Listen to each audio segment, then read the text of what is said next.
Sir, તમને સમાજ સેવાની પ્રેરણા ક્યાંથી મળી?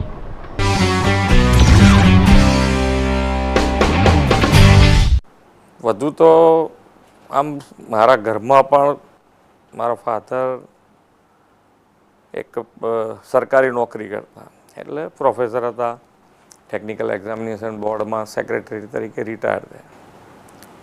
એટલે એમને વારે ઘડીએ અમે બદલીઓ બહુ થઈ છે, એટલે બદલીઓમાં ક્યાંય કોઈ ઓળખાણ આપતો હોય નહીં, એટલે જ્યાં કે ત્યાં બદલીઓ થતી જતા રહેતા હતા એમ. એટલે ક્યાંક નાનું મોટું કોકો હાથે ઘરમાં મુશ્કેલી હોય, હેરાનગતિ હોય, અને એમ થાય કે ભાઈ ક્યાંક ને ક્યાંક આપણને પણ સાચી વાત આપણે કેવી રીતે પહોંચાડી શકાય એ પણ એ વખતે મુશ્કેલ લાગતું હતું.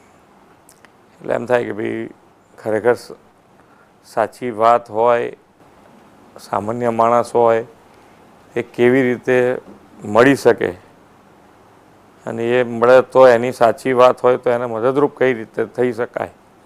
એટલે એ એક ગણતરી હતી કે ભાઈ જો રાજકારણમાં આવીશું આપણે તો એક તો નાનો માણસ આપણી પાસે આવી શકે, અને નાનો માણસ આપણી પાસે આવ્યા પછી એની વાત જો સાચી હશે તો એનું કામ કોઈ પણ હિસાબે આપણે કરવું.